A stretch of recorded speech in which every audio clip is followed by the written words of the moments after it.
ஒரு கதை சொல்லிட்டேன் சார். சைலன்ஸ் ரொம்ப சத்தமாக இருக்குல்ல? நீ சிரிச்சா செம ஸ்மார்ட்டாக இருக்கு சார். ஆனால் முன்பல் இல்லாமல் நீ சிரிச்சா ரொம்ப கேவலமாக இருக்கும். சிரிக்காத, கேமரா ஆஃபில் இருக்கு, செஞ்சிருவேன். என்ன என் கை கொஞ்சம் லேசாக அமைக்கும், அவ்வளோதான். சார் வீட்டுக்கு வந்த கெஸ்ட் எப்படியா சார் நடந்துப்பீங்க? வேதானோ வைலன்ஸ் சார். எதுக்கு சரண்டரான? ஒரு கதை சொல்லிட்டு போகலான்னு வந்தேன் சார். சொந்த கதை சார். உன்ன மாதிரி ஆளுங்களுக்கெல்லாம் ஒரே கதை தானே.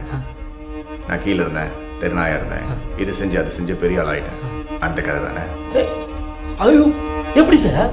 என் கண்ணிலே படம் பார்த்தியா சார்? உன்னை பற்றி ஒன்று சொல்லட்டா? இன்றைக்கே 10 கோடி ரூபா கொடுத்து இந்த தொழிலை விட்டுருனா காசு வேண்டான்னு போயிடுவேன். ஆனால் வீட்டுக்கு போய் இந்த காசு எங்கிட்ட எப்படி போடுங்களான்னு திட்டம் போடுவேன். அதுதான் நீ. அதே 10 கோடியை உன் கையில் கொடுத்து என்னை விட்டுடு சார்னு சொன்னா விட்டுடுயா சார்? நீ என்னை வீட்டுக்கு போக சொல்லிட்டு எப்படி என்கவுண்டில் போகலான்னு பிளான் பண்ணுவேன், அதானே சார் நீ?